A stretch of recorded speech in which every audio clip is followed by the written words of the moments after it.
and we'll get started with Airbnb for work. And I'll introduce Jake. Yeah, go ahead. And then I can just Yeah, just press the spacebar. Awesome. Thanks for having us. It's really exciting to be here. We love coming up to Seattle.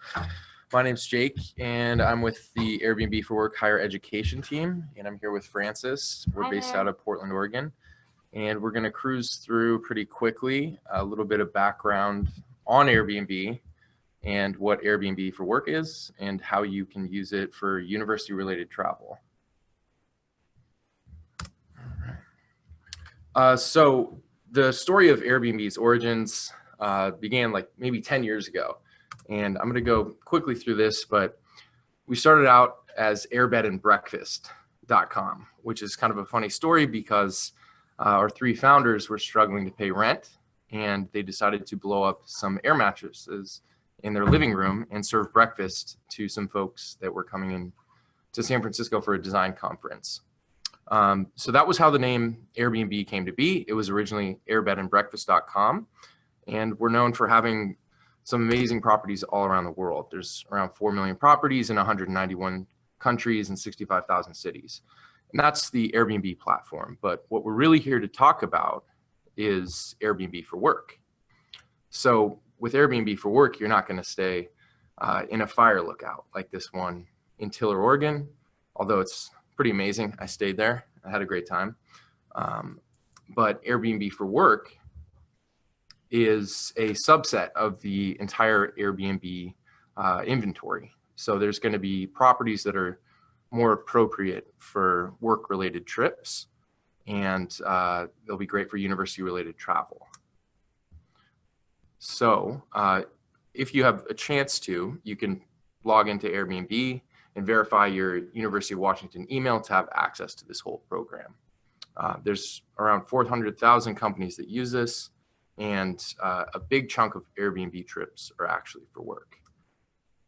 Some of the things you can access are the work collection, which contains listings that are all 5-star reviewed properties. These hosts have never canceled, and they're going to have Wi-Fi and 24-hour check-in, which means there's not going to be a key exchange, which simplifies the process for travelers that are going abroad for the first time, or they want to use Airbnb for the first time. This is a way to have a pretty consistent experience, but you're not going to get a fire lookout. You're going to most likely be staying in a property that's more appropriate for work, like a furnished apartment. An example of a great place in the area is this one, Lower Queen Anne apartment with a view of Puget Sound. This is a work-related Airbnb listing. And there's going to be, you can look through the offering here, but there's 24-hour access to a rooftop deck with a barbecue grill, and it's a really beautiful property. It's not the fire lookout again, but it's really cool. And then I'm going to kick it over to Francis, who's going to walk you through how you can book an Airbnb and set up a profile.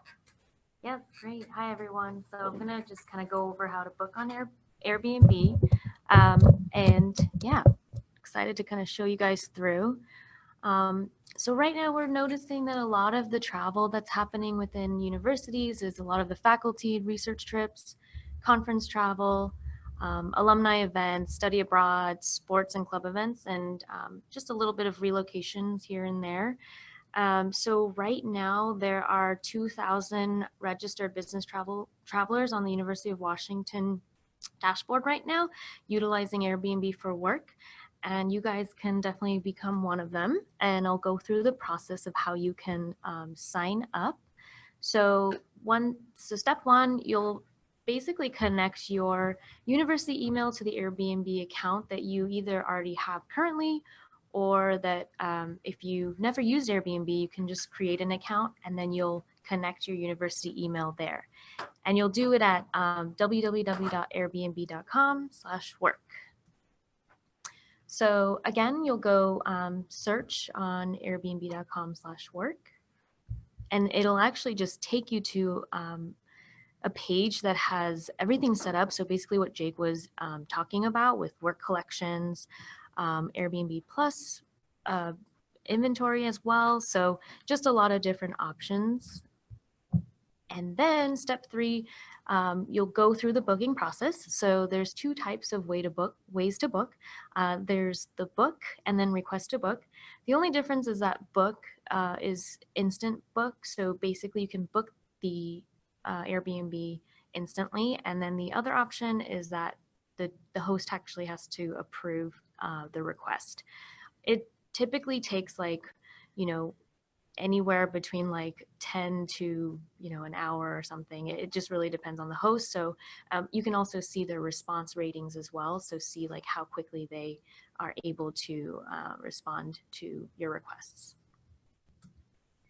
All right, and then you can also, if any of the departments out there book on behalf of others, we do have that option available as well for the Airbnb for Work feature.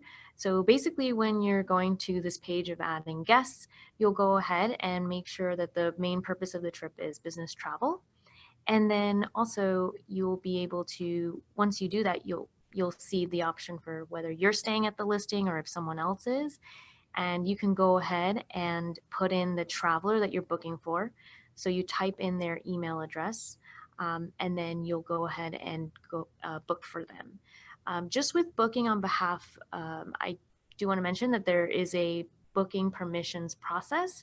It's fairly simple. Just the other person that you're booking for has to accept it, and just verify their email as well. All right. And so again, this is just a note. Make sure that when you are, finishing confirming your reservation, you want to, make sure that you're traveling for business. So the business travel option. And then of course, once you guys are on the dashboard, you'll have access to sort of the real-time like tracking and feedback of, where everyone's going, what reservations are confirmed. You can also take a look at what reservations you're booking, for your team or whoever you might be booking on behalf of. Yeah, so just to follow up on what Francis was saying, this is the information that's going to be fed to the duty of care provider once you have a verified UW email address. So it's all going to be fed into an Airbnb dashboard that's relayed over to the duty of care provider.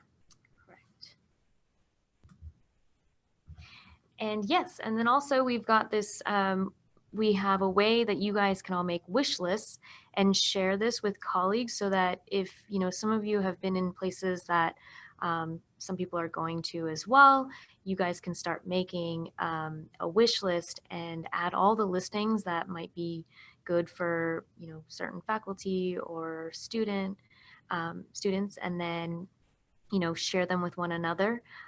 And Jake and I are more than happy to also help you walk through that too if you have any questions later. Just a quick background on trust and safety. We have trust and safety experts around the world. We're based out of the Portland office, and we have hundreds of employees there that are dedicated to making sure that our travelers are safe. And we take quite a few measures to protect folks before, after, and during a trip. And just wanted to highlight a few of those. There is risk scoring that takes place. We do background checks for all the hosts in the United States. And we also have 24-hour global response and assistance. So what comes with having a UW email address is prioritized customer support. So if you need to get in touch with someone, you can call the number that will be on your itinerary.